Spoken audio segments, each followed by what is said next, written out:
నమస్తే. నేను ప్రశాంత్. ఈరోజు మనతో పాటు ప్రముఖ ఆస్ట్రాలజర్ నాగ శ్రీనివాస్ గారైతే ఉన్నారు. నమస్తే అండి. నమస్కారం అండి.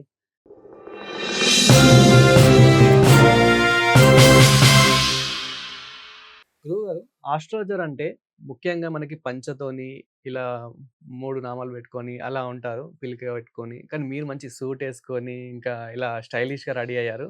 సో, ఇలా.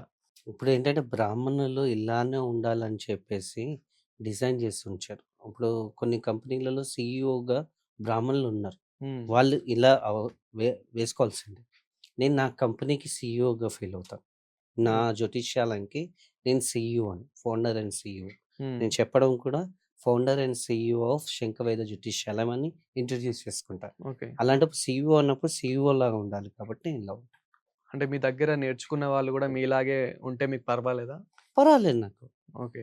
ఇప్పుడు నేర్చుకున్న వాళ్ళు నాలా ఉండాలంటే వాళ్ళ ఇంట్యూషన్ వాళ్ళకెలా ఉండాలనిపిస్తుందో అలా ఉంటారు. నేను హ్మ్. ఫోర్స్ చేయను వాళ్ళని. ఓకే. నువ్వు నా దగ్గర నేర్చుకున్నావు కాబట్టి నువ్వు ఇలానే ఉండాలి.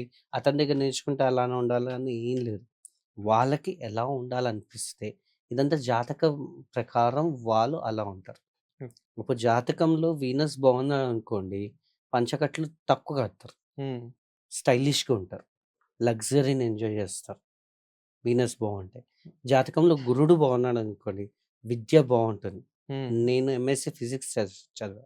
ఎంబీఏ హెచ్ఆర్ చేశాను. అది కాకుండా నక్షత్ర ప్రవీణ చేశాను. వాస్తు ప్రవీణ చేశాను. అది కాకుండా 99 నుంచి ఆస్ట్రాలజీ చెప్తాను. నా ఓకే. చదువు చదువుతూనే ఆస్ట్రాలజీ చెప్తాను. So, education gives you character అంటారు కదా! హ్మ్. అలా క్యారెక్టర్ వస్తుంది. సో, ఇక మ్యాటర్‌లోకెళ్తే గనక చాలా మందికి నాలుక మీద పుట్టుమచ్చలుంటే వాళ్ళన్నది అవుతుందని చాలామంది అంటూ ఉంటారు. ఇది ఎంత వరకు నిజం? నిజంగానే అవుతుందా? అది యాక్చువల్‌గా అంటే 100% నిజం. హ్మ్.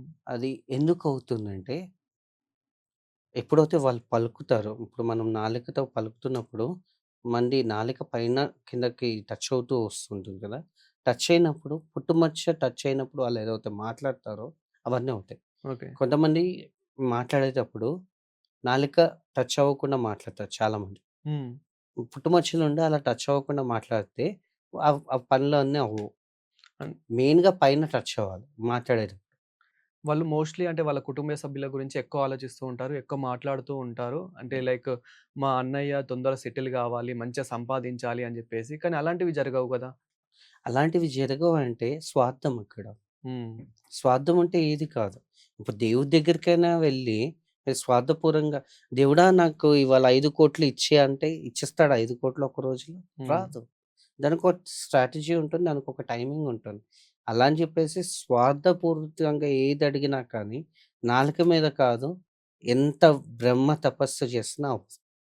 ఈ పుట్టుమచ్చలనేది వారి పైన వారికి ఫలిస్తుందా? వారి పైన వాళ్ళకి ఫలిస్తుంది. హ్మ్. ఎందుకంటే వాళ్ళు కూడా స్వార్థపూరితంగా అనుకోకుండా అందరికి హితం చేసుకుంటూ నేను అభివృద్ధి చెందాలని ఎప్పుడైతే అనుకుంటారో అప్పుడు గ్యారంటీగా అది ఫలిస్తుంది. స్వార్థం లేకుండా నిస్వార్థంగా ఉంటేనే ఏదైనా అవుతాయి.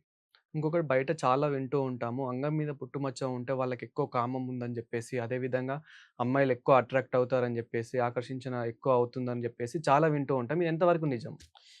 ఇప్పుడు 70% వరకు నిజం అది. 30% ఎందుకు కాదంటే ఇప్పుడు కొంతమందికి ఉన్నా కానీ వాళ్ళసలు మాట్లాడరు. హ్మ్. వాళ్ళకవి అంచుకుంటూ ఉంటారు. అంటే ఇంట్రోవర్ట్స్, ఎక్స్‌ట్రోవర్ట్స్ అని చెప్పేసి మనం అంటాం. ఎక్స్‌ట్రోవర్ట్స్ ఏంటి బయటికెళ్ళి అంతా చెప్తూ ఉంటారు వాళ్ళు. హ్మ్. చెప్పేసరికి వాళ్ళకి ఆ కమ్యూనికేషన్ స్కిల్స్ ఇప్పుడు బుధుడు బావుండాలి. ఆ! మాట బావుండాలి. అప్పుడు అట్రాక్ట్ అవుతారు.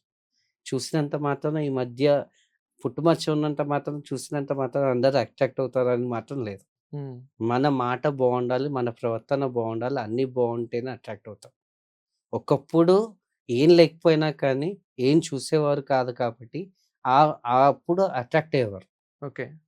ఇప్పుడేంటి వాళ్ళకున్నా కానీ, లేకపోయినా కానీ, వాళ్ళ ప్రవర్తన, వాళ్ళ మాట తీరు, వాళ్ళు ఉండే అన్ని విషయాలు ఏవైతే చూస్తున్నారు. ఇదుండాలి.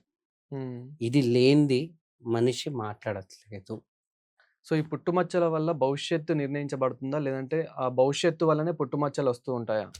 మీ జాతకం ప్రకారము మీకు ఎక్కడెక్కడ పుట్టుమచ్చలున్నా దాని ప్రకారం ఒస్తాయి. హ్మ్. అంటే యాస్ పర్ డెస్టినీనే పుట్టుమచ్చలొస్తాయి గానీ, మీకు పుట్టుమచ్చలు రావడం వల్ల డెస్టినీ రాదు. ఓకే. ఆల్రెడీ అవి డిసైడ్ అయి ఉంటాయి. మీరు పుట్టినప్పుడే అవి ఉంటాయి. మధ్యలో వచ్చేవి పుట్టుమచ్చలు కావు. హ్మ్. మీరెప్పుడైతే పుట్టారో, ఎప్పుడైతే మీ బాడీ స్ట్రక్చర్ ఫార్మ్ అవుతుందో, అప్పుడు మీరు పిండం పడిన టైమింగ్ నుంచి మీరు బయటికొచ్చే టైమింగ్ వరకు ఏదైతే గ్రహాలు ఫార్మ్ అవుతున్నాయి. ఫర్ ఎగ్జాంపుల్ సింపుల్‌గా చెప్పాలంటే, నవగ్రహాలు మన బాడీలో ఉన్నాయి. హ్మ్. సూర్య, చంద్ర, గురు, కుజ, బుధ, శుక్ర, శని, రాహు, కేతు. ఇవి అంగాలు ఎప్పుడైతే ఫార్మ్ అవుతుంటాయో, అప్పుడు ఆ గ్రహాలది దానికి సంబంధించిన ఏవైతే ఆహ్, టైమింగ్స్ ఉంటాయో, లేదా వాటిలికి సంబంధించిన ఏవైతే ఎఫెక్ట్స్ ఉన్నాయో అవన్నీ నడుస్తుంటాయి. ఓకే. అవి ఒక్కసారి ఫార్మ్ అయ్యాక లైఫ్ లాంగ్ అవి అలానే ఉంటాయి. హ్మ్. సో, మనకి ఒకేళ సూర్య, చంద్ర బాలేకపోతే చూపు బావుండదు. హ్మ్. చూపు కూడా వాళ్ళు కొంతమంది ఏంటంటే చంద్రుడు బాలేనప్పుడు వాళ్ళు మనసులో మాట్లాడకున్న ఫేస్‌లో కనిపించేస్తుంది. ఓకే. వాళ్ళు చూసే చూపులో వాళ్ళకి తెలిసిపోతాం. చాలా మందికి అరిచేతిలో పుట్టుమచ్చ ఉంటే వాళ్ళు అదృష్టవంతులు, కోట్లు సంపాదిస్తారు అని జెప్పేసి చాలా వింటూ ఉంటాం బయట. ఇది ఎంతవరకు నిజం? అది అది కూడా నేను 70% ఇస్తాను. హ్మ్. ఎందుకంటే ఇప్పుడు అరిచేతిన పుట్టుమచ్చ ఉండేసరికి కొంతమంది సోమరిపోతులయిపోతారు. హ్మ్. డైరెక్ట్‌గా చెప్పాలంటే గురువుగారు చెప్పేస్తారు. లేదా ఇంట్లో వాళ్ళంటారు. మా వాడికేంటి అరచేతిలో పుట్టుమచ్చ ఉంది. వాడు అవును. లక్షాధికారి, కోటీశ్వరుడు అని చిన్నప్పటి నుంచి చెప్పుకుంటూ వస్తారు. హ్మ్. నేను కోటీశ్వరుని కదా! నేను కూర్చొని చక్కగా ఎంజాయ్ చేయొచ్చు కదా! నాకు చదువెందుకు? నాకు ఉద్యోగం ఎందుకు? నాకు వ్యాపారం ఎందుకు? నేను కష్టపడ్డం ఎందుకు? ఓకే. అనుకున్నాననుకోండి. అభివృద్ధిలోకొస్తాడా?